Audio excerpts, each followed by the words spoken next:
Hello everybody, welcome to Tranquility Through Life's Natural Beauty.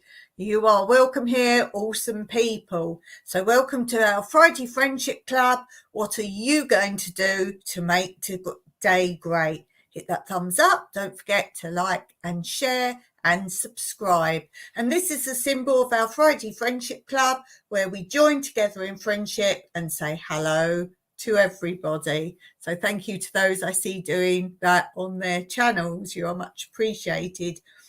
As you come into the community chat, you will be part of our ever-growing tree of community friendship that you see is blossoming well. So thank you for that. Thank you for being here. Thank you for your support. And don't forget, if you're dropping in, watching this after the actual live, don't forget to add your name into the comments, and then I can come and say a personal hello to each and every one of you. So thank you for being here.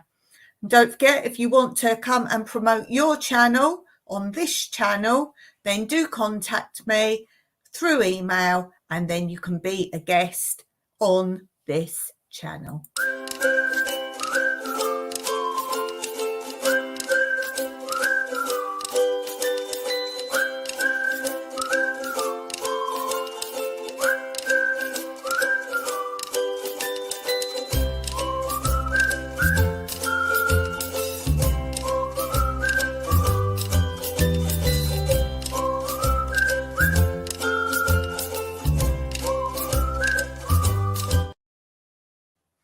And I do have some very basic rules if you do want to be on the chat, so don't contact me unless you're happy with these.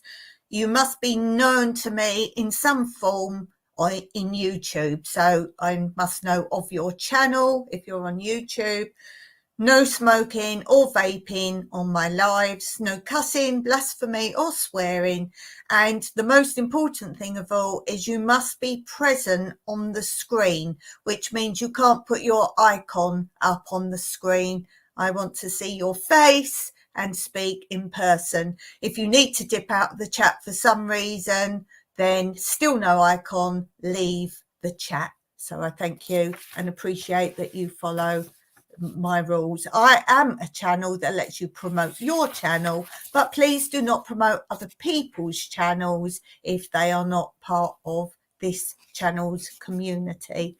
But I thoroughly endorse promoting your channels if you support this channel. Okay, let's begin today with Quote Corner. So this is the current quote for, what day are we on? Friday. I do lives on other days on my other channel. Do check it out. New Beginnings, my everyday life in rural Cyprus. So sometimes I get mixed up which channel I'm on. I should read my little bit here. Okay, so this is the current Friday Quote Corner.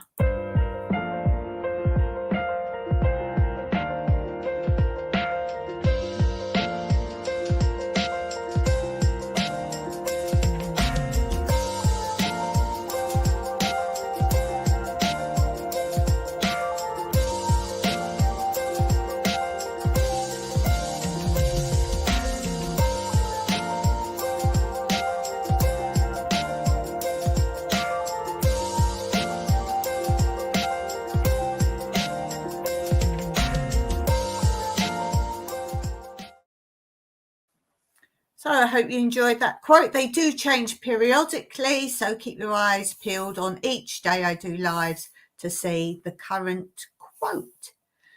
And now let's go on to this section.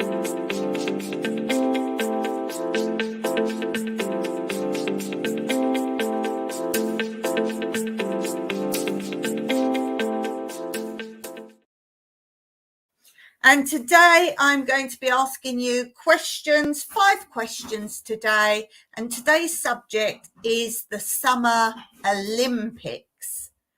So the first question, question 1, how many rings are there on the Olympic symbol? How many rings are there in the Olympic symbol? I think that's an easy one. Question 2. Which Olympic sport features a 5-meter long springy pole? I think that one's easy. The springy bit is helpful. Which Olympic sport features a 5-meter long springy pole? Question 3. How often are the Summer Olympic Games held? That's an interesting one. How often are the Summer Olympic Games held? Question 4. What does equestrian events use? That's easy. What do equestrian events use? And question 5. Which kind of swimming race is longer? A sprint or an endurance race? So I think that one's quite simple too. So have a go at those while I just go and check over on the chat section. Hey, we have Joe Hupp here. We have Joe Hupp in the chat. So we have to say a warm welcome to our friend Joe Hupp. So this is a welcome for you.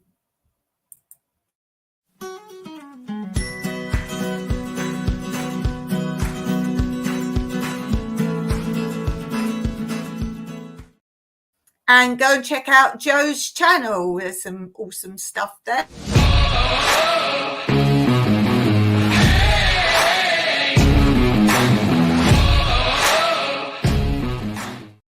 Okay, so Joe's been answering our questions.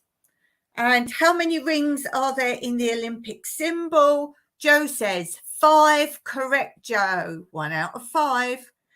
Question 2. Which Olympic sport features a 5-meter long springy pole? Joe says pole vault, and 2 out of 2 for Joe. Correct. This one I wasn't sure how many people would know. I think this was the hardest question. How often are the Summer Olympic Games held? Joe says every 4 years, and correct, Joe. Well done. The next one, Joe admits, yes, this was an easy one. What do equestrian sports use? Joe says easy. Horses. Yes, for sure. Well done. 4 out of 4. And question 5, which kind of swimming race is longer, a sprint or an endurance race? And Joe says endurance. Yes, of course. 5 out of 5 there for Joe. Thank you for playing along, Joe. And for 5 out of 5, you get this.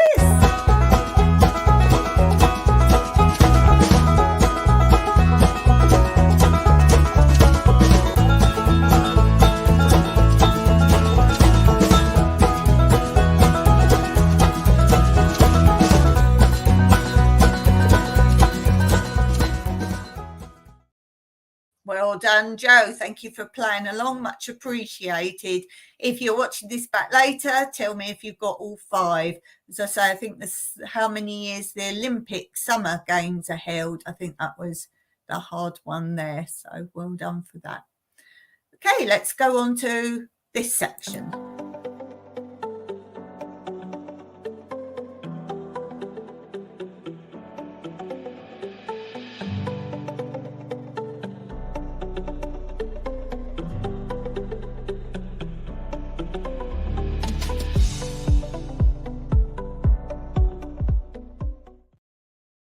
Okay, we've had a really big variety of types of storytelling in this section over the last few weeks. Do go and check the back episodes of the Friday lives to see the story time. If there's something particular you like in my lives and you've missed a live, this is why I do these little intro bits. You can fast forward and find those sections you like. Yes, have you thought about that? So you don't have to sit through a whole live if you just like one particular section.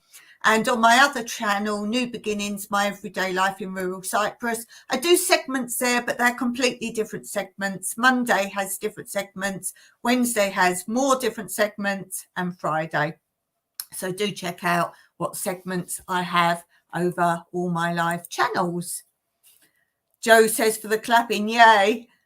Joe says, I have a very cool story from when Sydney hosted the 2000 Summer Olympics and Paralympics. Ooh, that sounds interesting, Joe. Is it too long to type in, I expect? Maybe pop it on your channel if it is, and we can all come and see. Okay, so as I say, I've done some very different types of stories in story time. Some have been funny, some have been sad, some have been true, some have been made up. Today I thought I'd go a completely different route again and tell you the story of the Boy Scouts and Girl Guide movements. The Boy Scout movement was born in 1904 when Lord Baden-Powell, veteran of the Boer War, started organising trips for boys from the towns into the fresh air of the countryside in order to develop their skills of observation and to allow them to enjoy the freedom of the outdoor life. The organisation did not really take off on a large scale until 1907, when Baden-Powell, BP as he was known, set up the first scout camp on Brownsea Island in Poole Harbour, Hampshire, England. He wanted to test his new ideas before going ahead with a wider movement. His idea was to devise games and activities to be played in the open air, away from school and the sport field, in order to train young minds and educate youngsters for responsible citizenship and service to the community. He laid great emphasis on the religious side, outdoor activities, the need to help one's fellow men, an appreciation of nature, fun and spontaneity, a freer approach to children, and the need to break down the class barriers. BP wanted to attract boys from all kinds of backgrounds, and so he did not just invite the sons of his public school acquaintances and friends to Brownsea.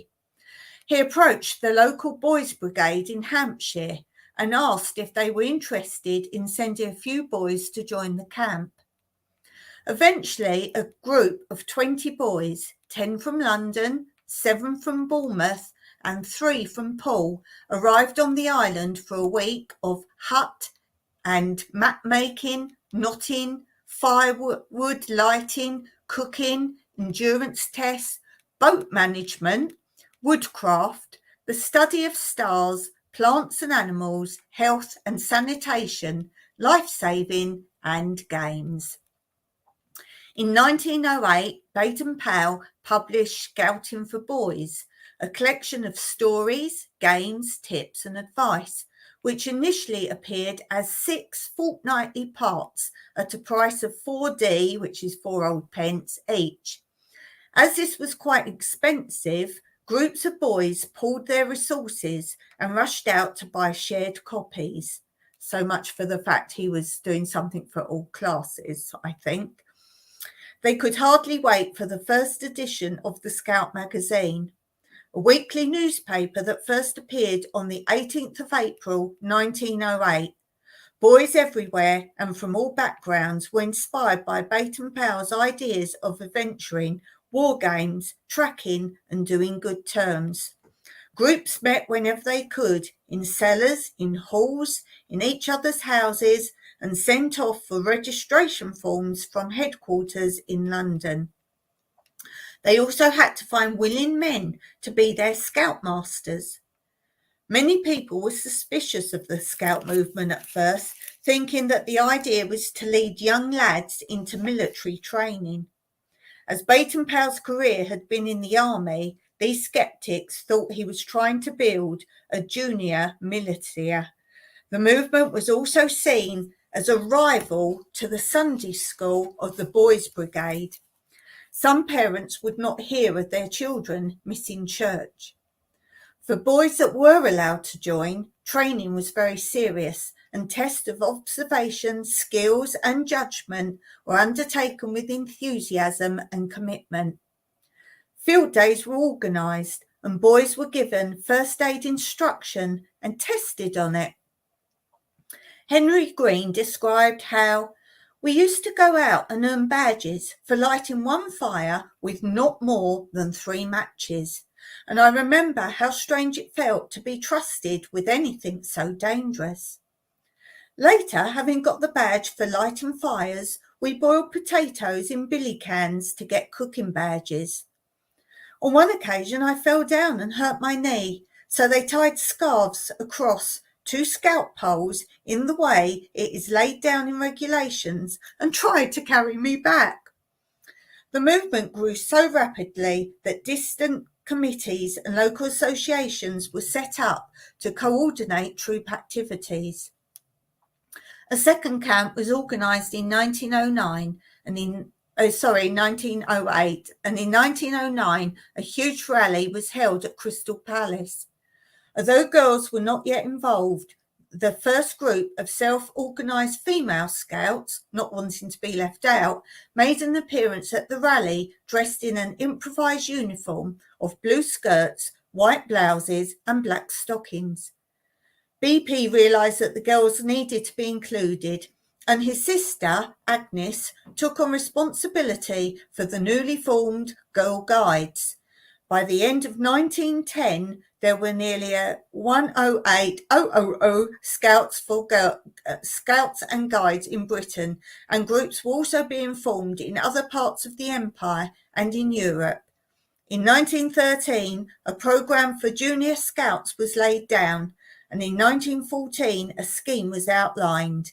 Because of the scouts' close link with Rudyard Kipling, the ideas for this junior body sprang from the Jungle Book, and the first display of Cubs was given on 16th of December 1916. Wow. Okay, back to the comments. Joe was saying about when Sydney hosted the 2000 Summer Olympics and Paralympics. He has a cool story, but he says it's too long to share, so it will be going into a video call at some point. The basic gist is that I was lucky enough to get the opportunity to go to the Sydney 2000 Paralympics. That was cool. Joe says I was 15 years old when this happened. Oh, that's awesome. I look forward to hearing that. If you've got pictures, that would be really cool. I'm sure someone would have taken pictures. So that would be absolutely awesome. Okay, let's go on to this.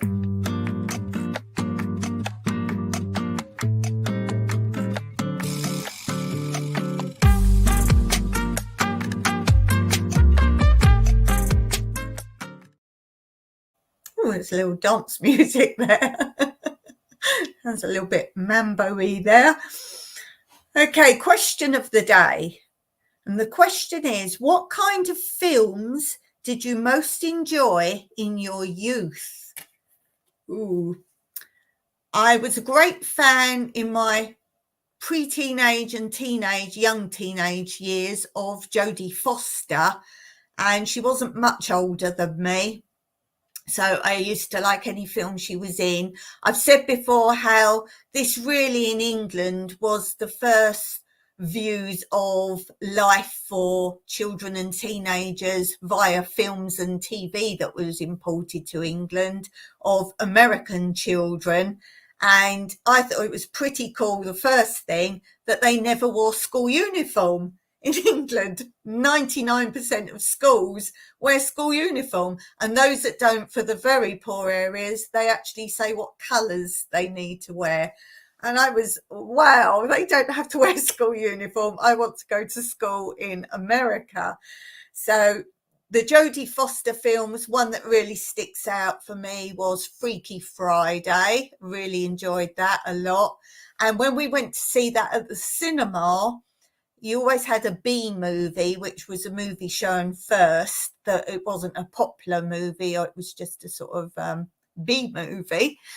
And we were lucky enough that it was also another Jodie Foster film, and that was Candle Show.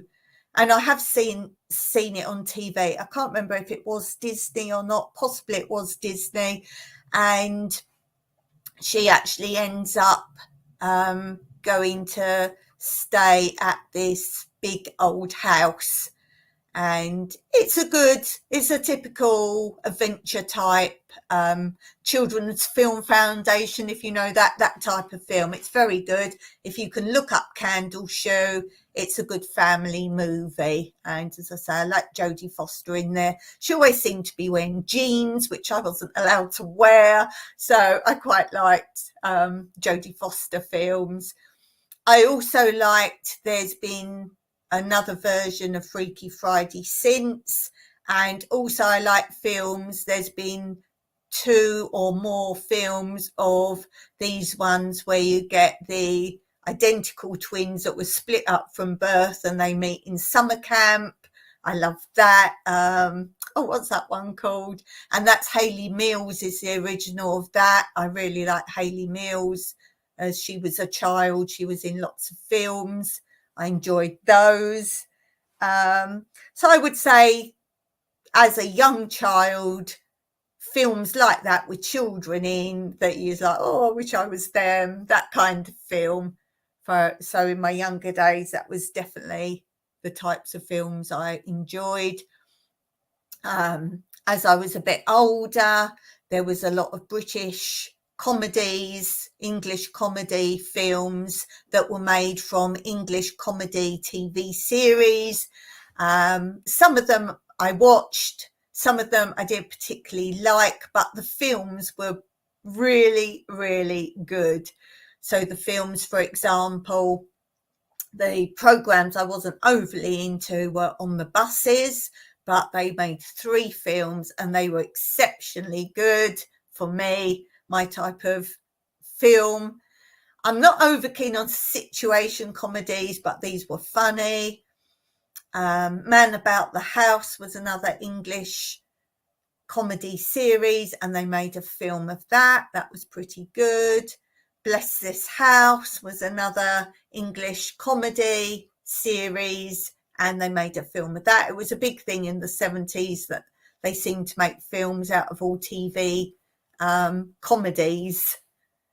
And it turns out they were nothing to do with the actual company that made the TV programs. So often the houses, the scenery of the houses or the outside of the houses in the films, they would be different. So that was very interesting. I've got lots of background information on films, TV. I did a lot of work in TV on the front of the camera, not behind the scenes. And I've got lots of info. I'm so interested in facts and background information and behind the scenes. I'm actually watching at the moment some programs on animation and similar types of things where they have green screen now, and the videos I'm watching, they split the screen and they've got one half of the screen as it was filmed, let's say green screen, and then the bottom is as you see the film in the cinema, and they run both those bits of film at the same time at the same place, so you can see. And one I was actually watching yesterday was very interesting, is where the camera is the face of a person laying on the floor being attacked, let's say hit or struck, and then how it's actually done from above, and that was actually quite cool as well. So anything behind the scenes, or I also like looking at locations of where things were filmed and TV programs, very into that.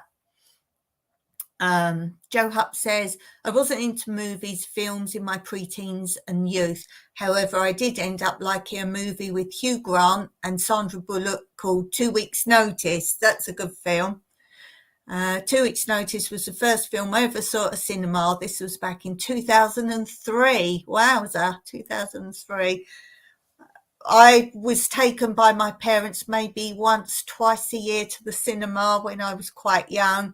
And the rule was we could first go when we could sit still, be quiet and not asked to go to the toilet or any of those sort of distraction things. And we were told if we got went to theatres and that, and we were told if you ever say, I need to go out or got bored or anything like that, we would be babysat by my nan, and my older sister, for example, would continue to go. We were good children. We were brought up with very high manners and only spoke when spoken to and all those type of things. We wouldn't fidget, we wouldn't ask. If we were given food, we would eat it, you know, those kind of things. So we did get to go to the cinema about twice a year, and once a year pantomime, which I absolutely detest, and circus, which I absolutely detest. I don't like either of those things. But as I got older, when I was like a teenager, I was allowed to go to the cinema with my friends as long as my dad took me and picked me up with all my friends. Eventually, when I was about 16, I was finally allowed to come home on the bus from Wimbledon with my friends. But the rule was you always came with a friend, and one of my friends lived right near us. So I did see quite a lot of films then. Yeah, I like films as well now when you've got an actor and you don't even recognise the actor because they're totally different in looks and speech. There are some people I like in films, but every time you see that actor in the film, they're exactly the same. You could just pause the video at any point and say, what film is this? And you wouldn't know. The actor speaks in his own voice, acts exactly the same, plays the same part. Could be any film. So although I do like some actors like that, that to me is not an actor. That is someone reading lines. It's not acting. Joe says, I was doing an information and communications technology summer school at the time, and it was one of the included excursions. Oh, that's cool. Cool. There are cinemas near, I say near me, about, to me, near is an hour. So there are two cinemas we could go to here. We do go to one, not very often. It's not expensive. And I've talked before, I think on my other channel, about the cinema that's nearly an hour away from here. It's like a tower, if you like. You know, you get cinemas more that way and the rooms are there, but the rooms are that way. And the top cinema room that you go, it's Rio, which I think people have Rio cinemas in their countries. It's a big, like, modern type cinema with armchairs in and everything. And the top floor, if you go in there, it's not open all year. And when it is open, the top one, the roof opens up, so you're inside but you're actually outside. They cannot open it obviously in the winter, and they don't open it in the height of summer. It's too hot. You'd burn watching the film. But that is a cool excursion. That's a really cool excursion.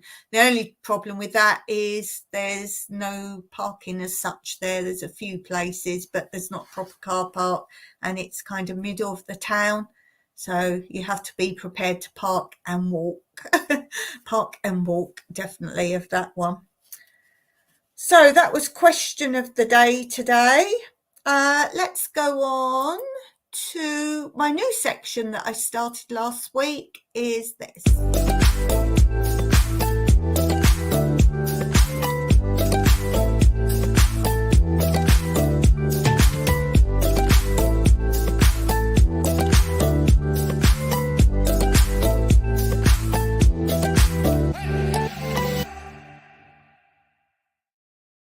And just before we start the film footage for today, Joe says, we also got to see the technology and computers that run the projection system in our cinemas. Our cinema complex has 5 different sections that can air 5 different movies at the same time. That's really cool, Joe. Yeah, I think the Rio Cinema here, I think that's 5 or 6 screens. I'm not sure, 5 or 6 screens.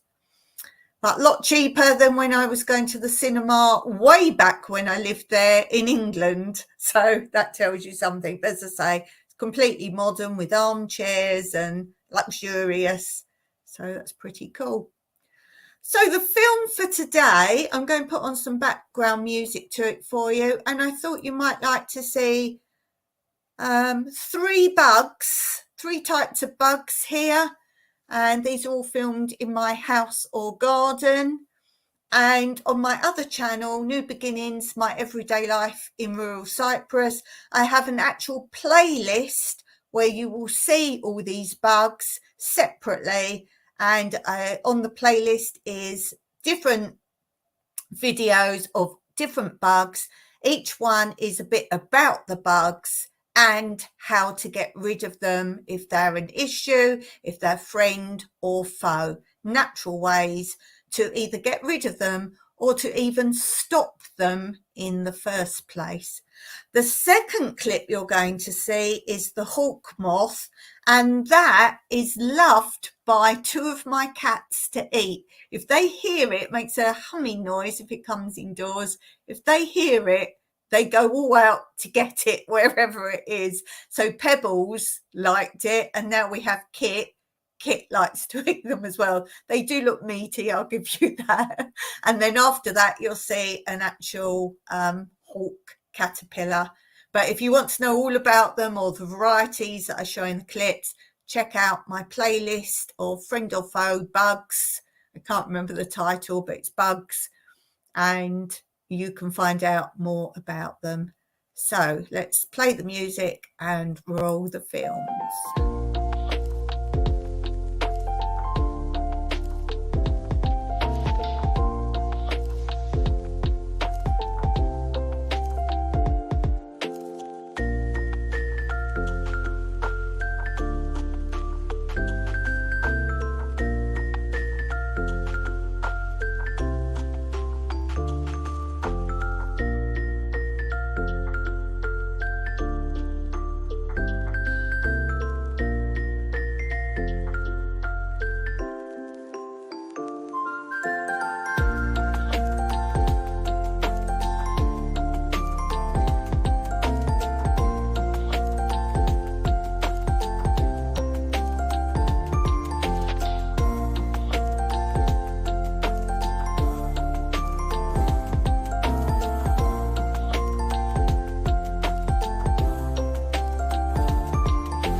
So I hope you enjoyed that. Who's been watching it? I hope you enjoyed that. I'm showing little clips now on Fridays, little bits and pieces, little oddments of video. So that was the hornworm was the last one. I think I said hawk because I was thinking about the hawk moth previously to that. Joe says, I'm going to head off. Yes, he's tired. He's in Australia, so our times don't really compute. I'll be going into town tomorrow morning with a visitor in her D Max 4WD dual cab. Ooh, so sounds funky. I don't know what that is, but it sounds pretty cool. I think that's like a GP type car. Dawn knows not a lot about cars. Ask me what my favourite car is. My favourite car is Morgan. Now, I call them foot plates.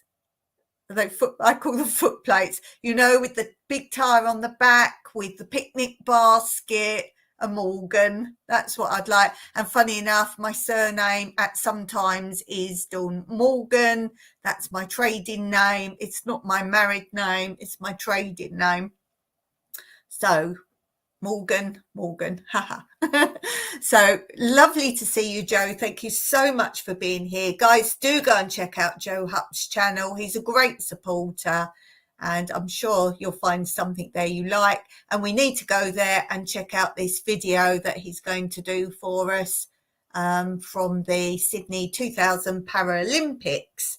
So that would be pretty cool. As I say, I hope he's got some footage or some photos to go with that. That would be really sweet to see Joe when he was 15. How cute would that be? That would be absolutely awesome. Well, I'm going to finish there today. I thank you so much for being here. I'm trying to keep these under an hour, so you've got more chance of having time to watch them.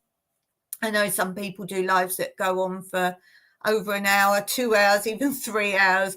I unfortunately don't have the time to keep up with that.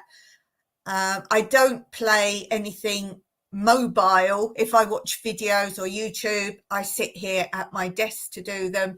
If I'm out and about, I am playing podcasts. If any of you have podcasts on your channels or a separate thing you do as a podcast, please let me know. I'm swamping myself at the moment with, as I say, I like backstories and behind the scenes of TV and films, more TV, and I like TV of the 70s. So I've now got a whole playlist of several channel podcasts that I'm making my way through. I do have some awesome ones that I will share with you. I have shared some already with you. So if anyone's into that, then ask me for the links. There are some really good ones out there. Absolutely super ones. Just type in 70s childhood and you will get some of the ones up that I have, or 70s TV memories, 70s TV childhood. Yeah, they're great. But if any of you do podcasts in any shape or form, gardening ones are okay. I want ones that are listening only. They're what I do, podcasts in the garden when I'm gardening, as long as I'm not making a noise, just doing something a bit monotonous. Then please advise me. I have got a couple of gardening ones. I like comedy as well for podcast. I don't always want factual stuff. I want fun, any comedy ones, or as I say, if any of you got any channels talking, not ones where I've got to absorb too much information, then please drop me a comment and let me know. Recommend any channel, any podcast, stories, anything. Just recommend me some podcasts and that would be absolutely great. So, as I say, I'm going to finish there for today. Thank you so much for being here. I really appreciate your time. I always say it genuinely because there are so many channels out there and you choose to use your time to watch mine. So thank you so much for that and see you next time.